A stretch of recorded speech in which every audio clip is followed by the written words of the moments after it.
Welcome to the JQ News from the JQ News Center on the JQ Show. Yeah, we got wonderful news for you today. Make sure to subscribe to me on SoundCloud.com, JQ Music with a K. This channel, Fire Squad 11. My Instagram.com, Jonathan_Quest. And go get my album on Bandcamp.com, The Greatest Writers of the Century. Let's go. Alright, Timbaland and MAGOO, but you know, him and Timbaland go hand in hand with the name. Legendary rapper. Countless hits. Rapper MAGOO, best known for his partnership with Timbaland, has died at the age of 50. A lot of people saying conspiracy. 50 years of hip hop. The musician's real name is Melvin Barclift, and is believed to have passed away Sunday with no cause of death known. The rapper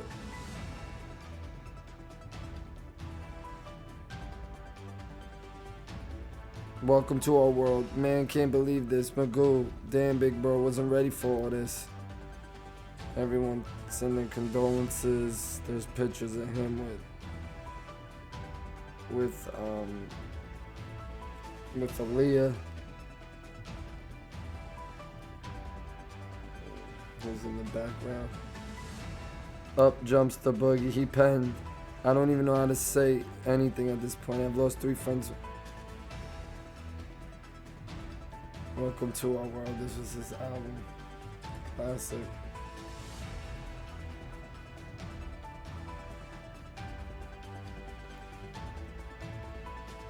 They released their debut album, Welcome to Our World, in '97 and spawned their highest charting single, Up Jumps the Boogie. They released 2 more albums, Indecent Proposal in 2011 and Under Construction Part 2 in 2003, a sequel to pal Missy Elliot's album from the previous year. Timbaland. Alright, Up Jumps the Boogie. Love to love ya. Beat me 911. Clock strikes, here we come. I think that was the Spider-Man shit. We at it again and drop.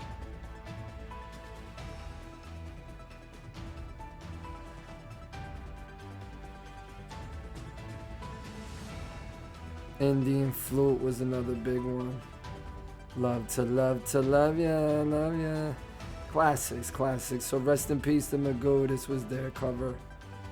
Welcome to our world. $30. Yeah, okay. Care if it's sealed. I ain't paying for that shit. So rest in peace, MAGOO. Missy did a tribute. Missy has paid tribute to MAGOO following the announcement of his death. The pioneer rapper took to Instagram on Monday to reveal his shock and heartbreak over the passing of a longtime collaborator who dies at the age of 50. ELLIOT shared a clip from Beat Me 911, a collaboration with MAGOO and 702 that appeared on her '97 debut, Super Duper Fly.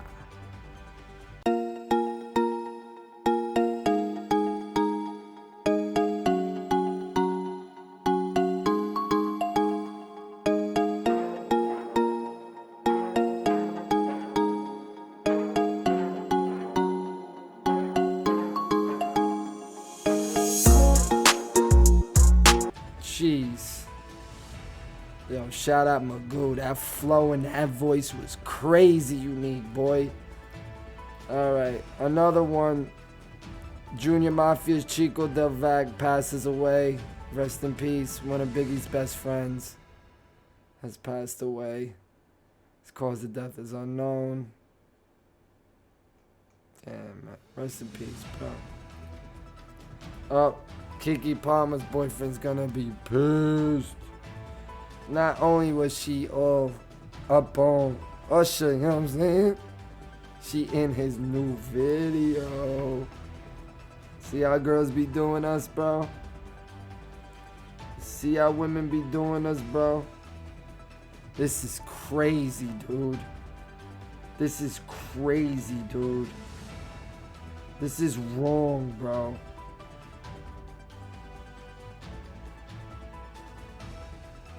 Hold on. I gotta read this. If there's anything KEKE Palmer is gonna do is turn drama into a bag for her and her family. KEKE Palmar has informed me addressed the status of relationship with Darius Jackson, her boyfriend, after their public fallout earlier this summer. The new father was in the feelings after videos of his partner and ushered Las Vegas residency went viral. Jackson quickly fired off a tweet shading the former child star's sheer Givenchy dress. Before long, their personal business was all over social media. We saw co-parents unfollow each other in hours, and after everything went down, some subliminal shots were also thrown by both parties. Knowing Palmer, it's unlikely that she'll tell the internet anymore what they need to know about what went down between her and Leotis' dad, at least not until she's ready. For his part, Usher has been sharing his thoughts in recent interviews. We got further clarity with both artists announcing they'll be dropping a new visual called Boyfriend tomorrow. Wow. Wow. The 15-second teaser that shared on IG shows both the True Jackson VP and star. I heard that your boyfriend's looking for me. Usher's famous. No way. It can't be that creepy. Let's go. Damn, she looks mad different in that shit. Somebody say that your boyfriend's looking for me. Yo, I really want to know how the boyfriend feels about. I mean, the baby father. Can you imagine, bro? I would be pissed. I would be pissed. I would be pissed. Wow, bro. Alright, and more news. Jamie Foxx's next mission, reconcile with Katie Holmes, according to sources. So I came to find out they were in a relationship after she was with Tom Cruise, of course. And that's crazy. I did not know that. I did not know that. That's crazy. Before breaking up in 2019, the entertainers dated on and off for 6 years. There's no shortage of conflicting reports at first. Jamie Foxx seems to be making a steady recovery from the mysterious medical emergency he suffered from during filming. During filming. He's been pouring his energy into healing his mind and body since then, and over the past few weeks, we've even seen him out and about enjoying some of his few activities.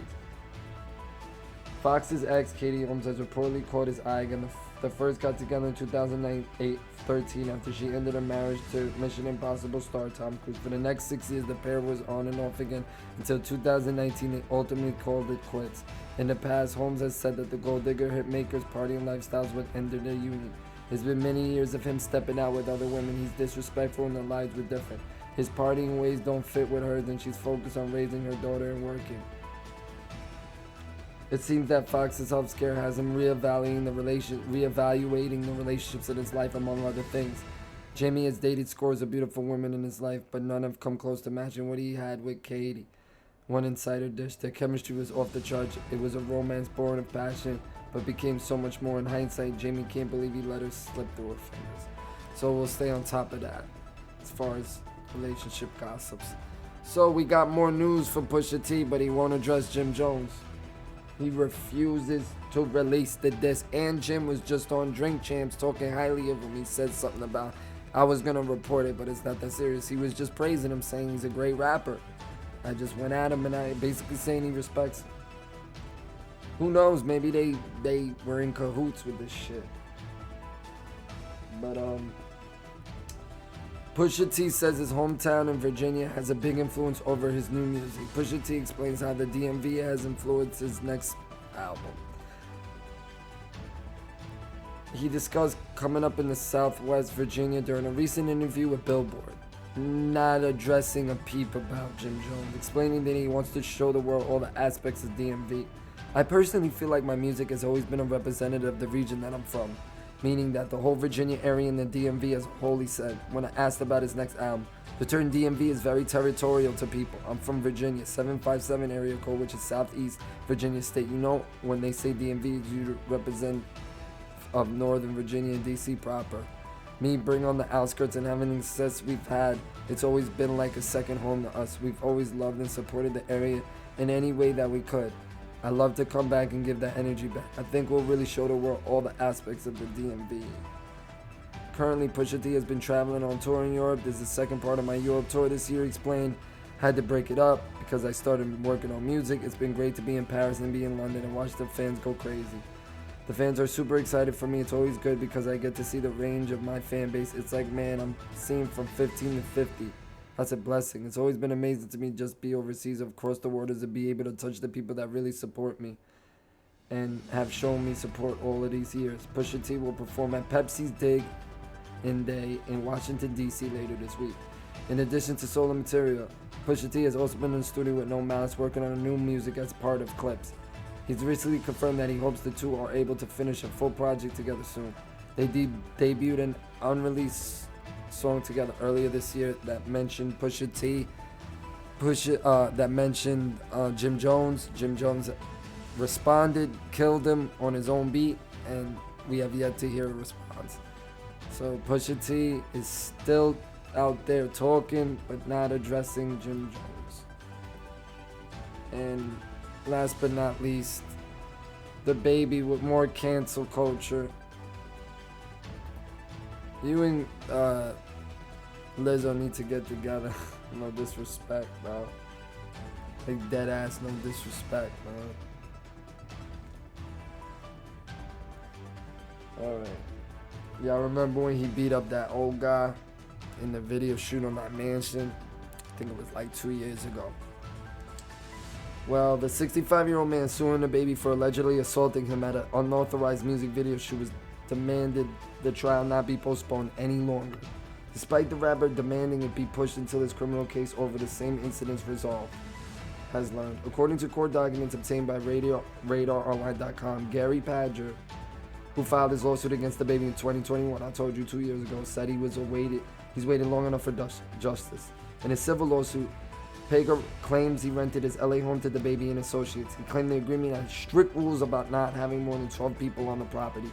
However, Pager learned that while baby was staying on the property, the rapper had over 12 people for a video shoot.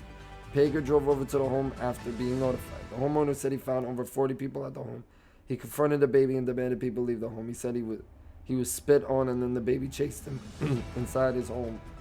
The two continued their argument, which led to the baby allegedly punching the man in the face, which caused multiple teeth to fall out. My bad to laugh. That's wrong in every sense, but the fact his teeth, it's just a crazy funny visual. The baby warned the man not to call the police, the suit alleged. Pager said he didn't listen and called 911, but the rapper fled before officers arrived. The lawsuit accused the baby and his team of trashing the house, which cost Pager thousands in repairs. His lawsuit seeks unspecified damages. Last year, the LA District Attorney Office charged the baby with felony battery over the incident. The case is pending for months. The rapper's legal team has argued the civil lawsuit should be put on hold until the criminal case is handled. The baby said he would be forced to invoke the Fifth Amendment during questioning in the civil case, unless it was postponed. Now Pager has had enough of waiting around. He said he was brutally assaulted and battered. Pager knows the fact to be true. And the numerous eyewitnesses were huddled around Pager and the baby at the time know the fact that to be true. The whole incident is also evidence, several witnesses on several cell phones. The baby does not want to admit in the declaration that he assaulted and battered Pager because it would incriminate him in a parallel criminal case arising out of assault, nor can he deny under oath without committing perjury. But a vocation of Fifth Amendment privilege against self-crimination is apparent unwillingness to submit a declaration in opposition to Pager's motion for summary.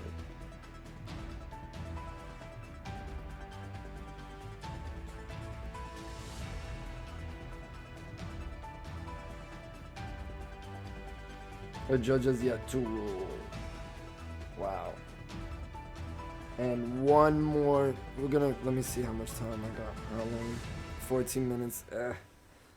I'll save that for another. Page 6. Supposedly Messy and Victoria Beckham and her daughter ran out of the restaurant because somebody tried to get a selfie with Messy's and his daughter or some shit, and they punched him and he was leaving bloody, and it was a big commotion. But check that out, and maybe I'll do a solo of it.